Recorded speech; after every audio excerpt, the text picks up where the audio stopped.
It's called Zotero. Zotero.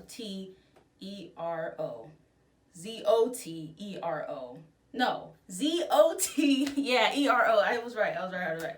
Welcome, Black. Switch it up there for you, but welcome back. Thank you so much for being here. I am excited to get into the third and final part, I know it's so sad, of the resources chapter series that I'm working on. This episode will be all about articles, PDFs, how to find good articles that I've read that I really enjoyed throughout my master's program and undergrad while at UCLA. I'm really excited to get into it. I want to let everyone know that these, again, are resources and articles that I personally really like. That's not to say that these are the end-all be-all of everything that you should read, but I think you should definitely read all of these on your own time. And I think if you have any articles that you like, any articles related to African American studies, or just anything that really changed your perspective on things, please drop them in the comments, comment below, drop the link, let us know. I want to create a really good community of knowledge here. I want to let y'all know a couple things before we get into the articles. So I'm going to hit the intro real quick and then we'll get it poppin'.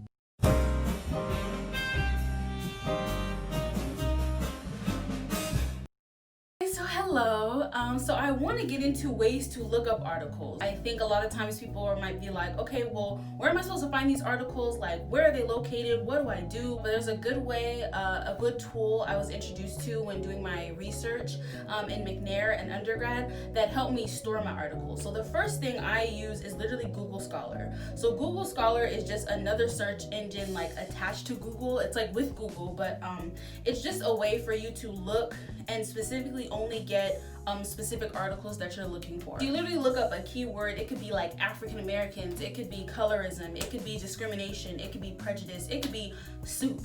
It could be anything, and it'll give you all the top responses in terms of all the articles and PDFs that come along with that topic. When I was looking up these articles, I found a lot of them were assigned to me for assignments and things like that, but when I was doing my research, I would just go to Google Scholar, look up like colorism, children, and it'll give me like a bunch of articles that, you know, where those keywords come up throughout the article, either in the title or things like that. So that really helps me. Hashtag Google Scholar. They are not sponsoring this video, but it's okay, because I want you to know, and if you ever want to look up articles, that's a great way to do it. Another way that really helps you store your articles once you do find them and you want to keep them and always be able to look at them is called Zotero. So Zotero is a great way, and I believe it's free. It's something you download onto your computer, and it essentially just, you like put the PDF or you put the title of like the articles I believe that you want, and it just stores all of them and it categorizes them for you. The last time I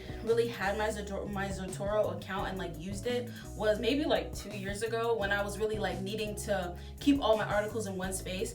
And I tell you, I literally looked up in preparation for this video some of those articles, and Zotero had kept all of them and stored all of them as if it had just been like, you know, those 2 years ago. So what's good about Zotero is that once you have them, once you put them in there, unless you take them out, it will always keep them in there, even if you do not touch the app at any point. So Zotero is a great source if you want to keep your articles, and Google Scholar is a great way to look articles up. So I just wanted to let everyone know that little quick tip before we get right into them. So this first article I'm really excited to get into. It is called A History of South Central Los Angeles and Its Struggle with Gentrification. And this article I read in a class, and it was a class I took in my first year of my master's program. And the class was on Black folks and Latinx folks and like their relation, basically. A lot of the class obviously had conversations around Los Angeles, because here in Los Angeles, one would say that the African American population and Latinx population are close. And I just put that because I don't know if everyone would agree, but in terms of like how the communities are really close, and like, you know, in terms of people living in low-income areas. So this article was written by Mike Sonskin. It was published September 13th, 2017, so not too long ago. And what I like about this article, it automatically starts off with like a brief history of South Central Los Angeles. It provides a context as to how the communities have shifted. All the communities in Los Angeles kind of have shifted due to gentrification and just people over time wanting to come to Los Angeles and live here and start a career, make a name for themselves, the various, things that people want to come to Los Angeles for. So it talks about how South Central used to be predominantly Black African Americans, and now how a lot of the communities are predominantly Latinx. And the article specifically talks about Compton, California. So I want to also make a note. I personally refer to the Latinx folks as Latinx, but the article refers to Latinx folks as Latino. So I may be interchanging that out, but it means the same thing. Latinx is just encompassing of the various genders in the community. So I'm going to start off with a quote, and I will put the quote on the screen for you.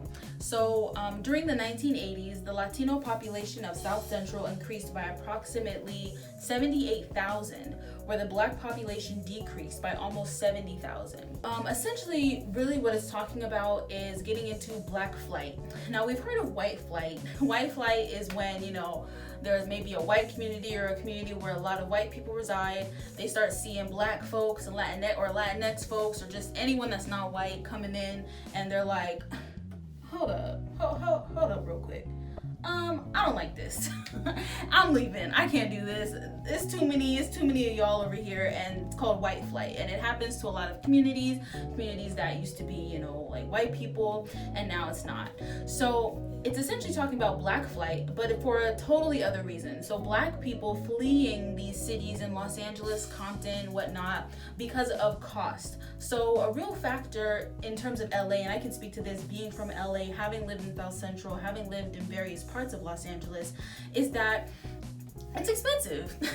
It's expensive, and it's only getting more and more expensive as more and more people who have more and more money continue to come here, and how people who gentrify come here, create these big apartment complexes, and it's just like, okay, we're gonna charge over $1,000 for a 1-bedroom, and that's really how it is. So Black folks were like, a lot of Black folks over time have been like, I'm going to Palmdale, I'm going to IE, Inland Empire, I'm going an hour away. But I also want to be close enough to where if I need to, I can come back and I can have a really nice house. So a lot of Black folks have fled to other areas, and I'm going to read a quote that basically really talks about this. A sizable percent of African Americans sold their homes and moved to the Inland Empire and other locations like Palmdale, Lancaster, and even Las Vegas for less expensive and newer homes and better employment opportunities. So throughout Los Angeles in general, there's just been a shift in folks wanting to leave. Always there's been a shift, but it talks about specifically in South Central how there's just been shifts between Black folks and Latinx folks being pushed out, Black folks being pushed out, and surrounding areas due to costs, and how all of this is essentially due to gentrification and white supremacy. So I really like the aspect of the article that gets into this woman named Skira Martinez. She's a 49-year-old woman, and I believe she's from South Central Los Angeles, but I really like the work she does around resisting gentrification in various ways and helping the communities that are already residing in these areas the best way they can. So she is the owner of Celio Gallery. It is located on Maple near 32nd Street in South Central Los Angeles. And what I love about her work is she believes in a lifestyle where, she wants to help empower the community that's already there. She'll give her money to yard sales, street vendors, local businesses, people who are already in the community who just need a little more help, or who just need who are already doing local things and just need a little bit more viewing, people coming, or money being spent at their businesses, which I think is really dope. So what I like also about her is that she opened her gallery/living space and really adheres to what the people want. And I think this is a really important key for any of you who are interested in getting into any kind of community work or just interested in, how to fight gentrification. It's okay, and she explains it's okay that, businesses may, come in, or, infrastructures may be built, but it's important that you honor the community that's already living there. It's important to be like, okay, well, if I'm I'm gonna do this, like, I'm gonna make sure you are satisfied. You have lived here. I'm not trying to displace you. And I think that's really important. So I really love Martinez for that. Skira Martinez for that. Shout out to you. If you're interested in gentrification or the history of Los Angeles in general, I know there's places like, I know Los Angeles is a really bad place in terms of gentrification. I know DC, there's also a lot of gentrification that's happening, and probably a lot of various other black cities previously known as like black cities. So yeah, essentially this is a really great article if you're interested in that at all. And yes. So the next article I'm really excited to get into. So this is actually an article I've read recently. I'm taking this class this quarter, and it's about student athletes, and it's actually very interesting. I know nothing about like sports like that. It was an article by Gabby Yearwood, and it's an article about Black males' experiences being a student athlete on college campuses, and essentially how a lot of their experiences can be really closely related to slavery and the fact that they are overworked and underpaid oftentimes. It also talks about how Black football players are stigmatized in the news, in the school news, as being like angry, aggressive, violent. Well, unfortunately, this article you would have to purchase, I believe. I put the link if you want to purchase it, but of course I'm gonna sit here and give you a summary. I can see how this may be connected to like slavery or just oppression, but this article really outlines it in terms of how Black male athletes are exploited. Black athletes in general oftentimes are pretty exploited, and sometimes underpaid and undervalued. Now again, this isn't for everyone. If you are a D1 athlete, you may get paid really well and be treated really well. So it just depends. It also depends on the school and how much money the school has to give the athletes. We're gonna get right into this article. The article actually starts off with a really scary, just sad anecdote, and it's based on this video. I'm gonna play the video right now, but it's essentially this boy explaining that throughout a lot of times he goes to bed hungry. And he's a student athlete and he's like playing and everything like that, but it's like they either don't feed him or he doesn't get paid enough at all to be able to afford food and goes to bed like starving sometimes.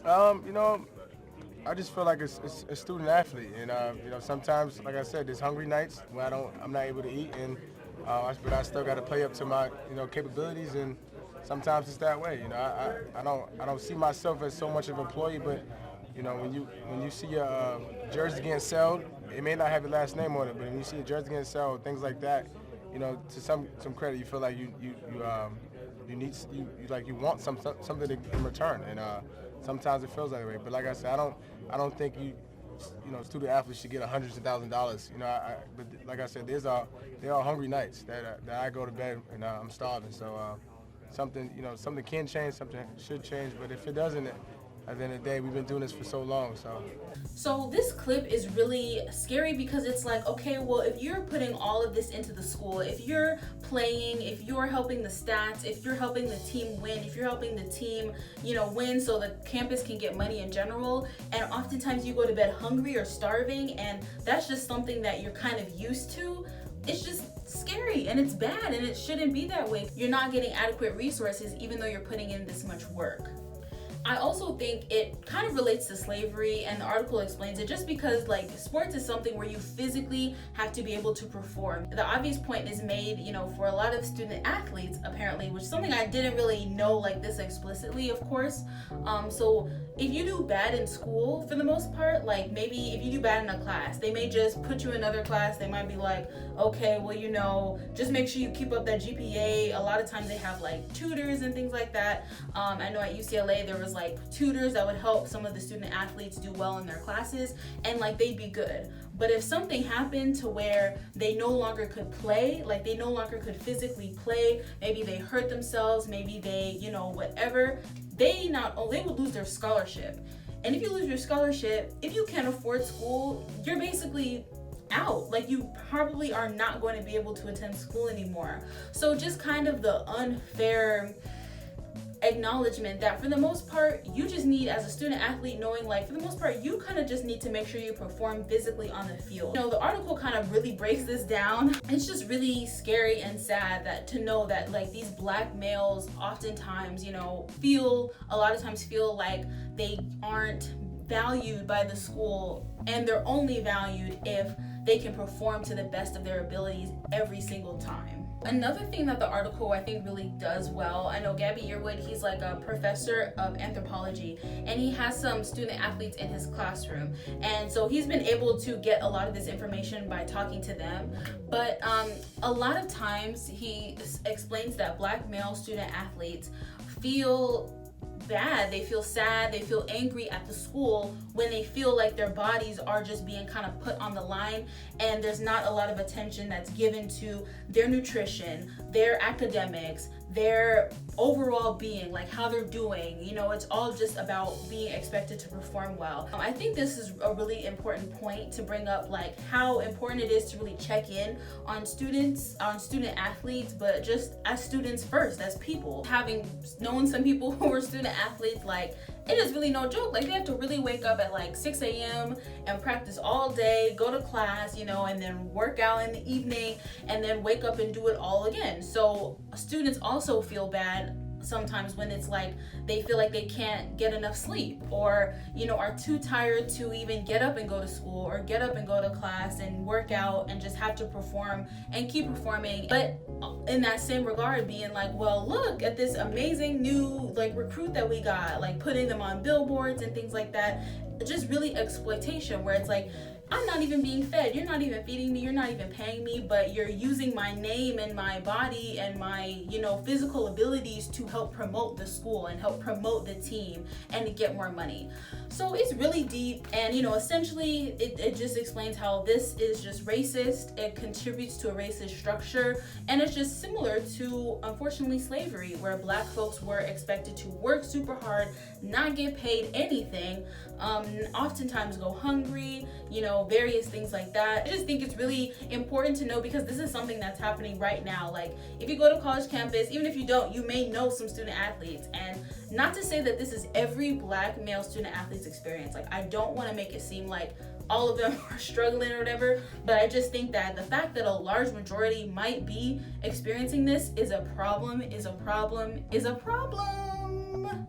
Now, one thing I will say, I don't like to, you know, I don't consider myself a pessimist. I don't like to critique too much, but I do think that this article deserves a bit of critique, only because it really does focus on Black male athletes, and I understand why. Sports is a very masculine space. It's not necessarily something that's bad, but it's just something that I believe Black female athletes also have to maneuver. I think if he would do another article about this, or another study, I think it'd be really interesting to know how Black females on college campuses, student athletes fared, or how Black non-binary folks or Black trans folks experience this. So those are my last thoughts on that article. Again, unfortunately it's not free, but the link is in the description if you would like to purchase it or learn anything else. So article number 3 we're gonna get into is called Decolonization is Not a Metaphor, and it is by two people, Eve Tuck and K.Wayne.Yang. And this article is free. I put the link in the description box, so if you would like to read it, learn about it, it is right there. It is essentially saying that we should not, people, society, a lot of, you know, various texts that have been written use the word decolonization in very loose terms. You know, we need to decolonize this menu, we need to decolonize the classroom, or, you know, various things like that. And their argument is that when you over time say like we need to decolonize this and not really use the actual meaning of the word, it takes away the gravity of the situation and the things that colonization really took from people violently, in terms of land, in terms of access, in terms of, you know, various things. And when I read this, I was like, okay, this is really important. I read this in my first year in my master's program. I took a class on Black relations in Europe. Something I personally think is like similar is when people are like, you know, a white person cut me in line, they're anti-Black. Or I didn't get the job I wanted and a white person got it and the job is anti-Black. They might be anti-Black. I don't know.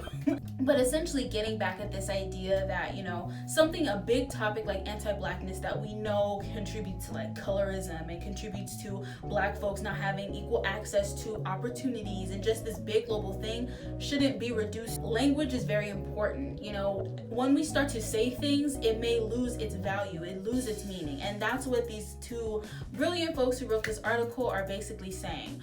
Decolonization is not a metaphor, and we need to use the proper words. Unfortunately, settler colonialism took so much from people. Something that they get into is that a lot of times when people misuse these words, it contributes to white innocence. Now, white innocence is something they referred to. White Innocence is actually a book by Gloria Wecker. And the book is essentially about how, unfortunately, people oftentimes make innocent the colonizer. A great example is, you know, the holiday that just passed, Thanksgiving. You know, in school we learned that Christopher Columbus politely asked the Native Americans to leave their land, you know, or whatever. And, you know, he started a new land and was great. And it's like, no.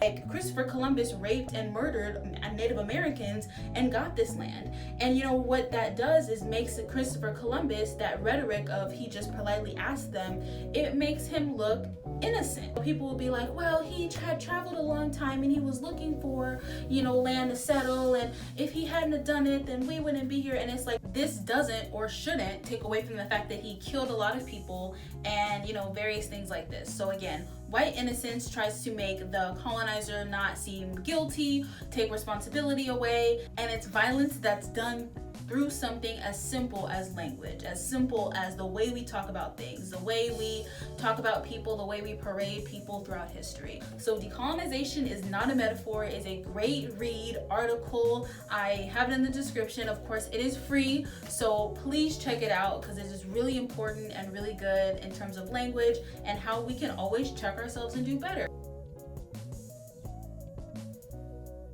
So the last article I will be covering is by Eddie Bruce Jones, and it's called German Policing at the Intersection of Race, Gender, Migrant Status, and Mental Health. Now, unfortunately, this article is not available for you to read for free. You might be able to just look it up and like maybe find something that I wasn't able to find and find it for free. But the one I saw, the link I have, you unfortunately have to pay for it. But again, I'm just gonna kind of go over what it is and why I think it's really important to include it.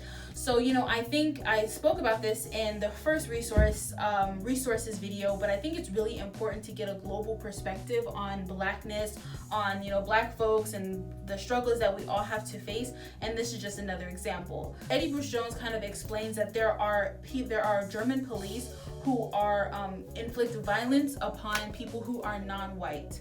Now, it's really important to make the distinction because, you know, I think a lot of times in Europe and European politics, people really love to believe that there is no racism in Europe. And I'm like, no, this cannot be farther from the truth. And again, talking about from the last one, but the last article, but language is important and the stories we tell people are important. So there is racism in Germany, and Bruce Jones is talking about the racism of the police in Germany and how they have been responsible for killing Black folks and Black folks who may have been in their custody in terms of maybe they were in a holding cell and next thing you know, they ended up dead for no reason, or, you know, we don't know why exactly, or things like that, various things like that. And it usually happens to people who are darker, Afro-German. Now, what's really violent about this rhetoric, so in general, I think a lot of reasons why people don't think that Europe has racism is because Europeans themselves oftentimes don't acknowledge racism. They'll be like, well, racism is an American thing. Well, we don't even talk about race. And the article goes into the fact that in Germany, there are no statistics that are taken about racism. Race is not even like a word that they use in their language. It's a cool idea to be like, well, we're all European, we're all German, we're all French, we're all oh, whatever. But it's like, okay, well, I'm darker and I'm experiencing life differently. I'm getting more racial things thrown at me. I'm getting racism thrown at me. I'm being treated differently. And the issue is that when racism happens, oftentimes, if there's no statistics or there's no, everyone's thinking racism doesn't exist, then those folks' problems, those black folks, those, those marginalized people in these European places, their stories and their experiences are often just thrown to the side. And the article goes into the fact that there are many Turkish people who, there was like a situation where I guess somebody was killed, and the police insinuated that because that person's family were involved in organized crime, that's why they were killed, and not because they were African or they were, darker complexion or whatever, and having to do with racism versus, oh, well, they were involved in organized crime. And when you insinuate that someone was involved in something bad, it insinuates that it was their fault for getting killed.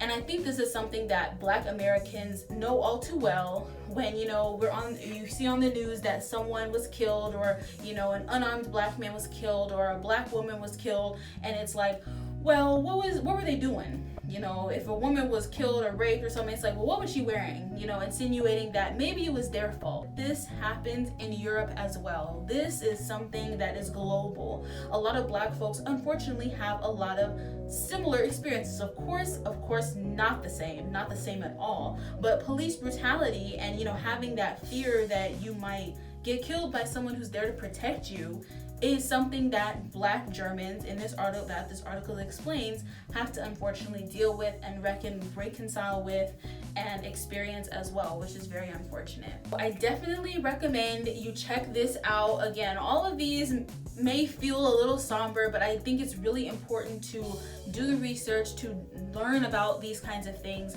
and learn that, the things that happen in America, are terrible and can be terrible, and unfortunately it happens other places as well. So as I've stated, all the articles are below, so you can definitely check all of them out. Thank you so much for being on this journey with me in terms of talking about these resources.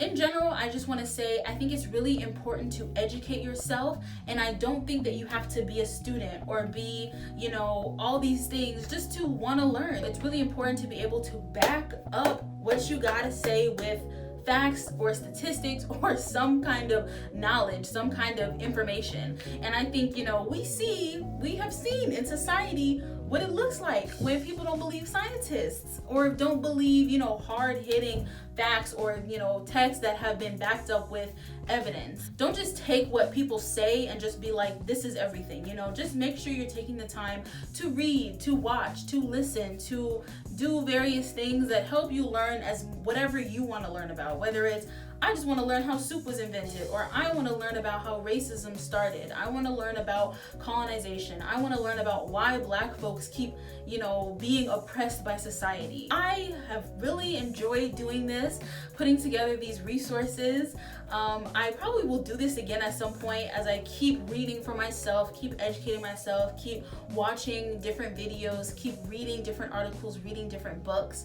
But I'm so glad that I was just able to be here with you and to show you what I like, what I've learned, and the articles that I think are really cool to read. There's always opportunity to learn more and to grow more. So please comment below if there are any articles that you like, any topics you're interested in learning about. Let's create this community again in the comments. But yes, I think it's amazing to always want to learn and grow and keep pushing towards, knowing more, knowing as much as you can, just always wanting to know as much as you can. Ignorance is not bliss. Ignorance is deadly. And lastly, I think it's important to remember that not everyone is able to read and write. The mind is a powerful, powerful thing and is a terrible thing to waste. So please use your mind, use your words, use this ability that we have to access the internet, to know anything you can. I just really am passionate about trying to just learn more, educate yourself, educate others. So thank you so much for being on this journey with me. I will see you soon. I will get right back after this into just putting out topics, conversations, and just topics that I find really interesting having to do with Black knowledge. So thank you so much. See you soon. And Black knowledge is Black power. Don't you ever forget it.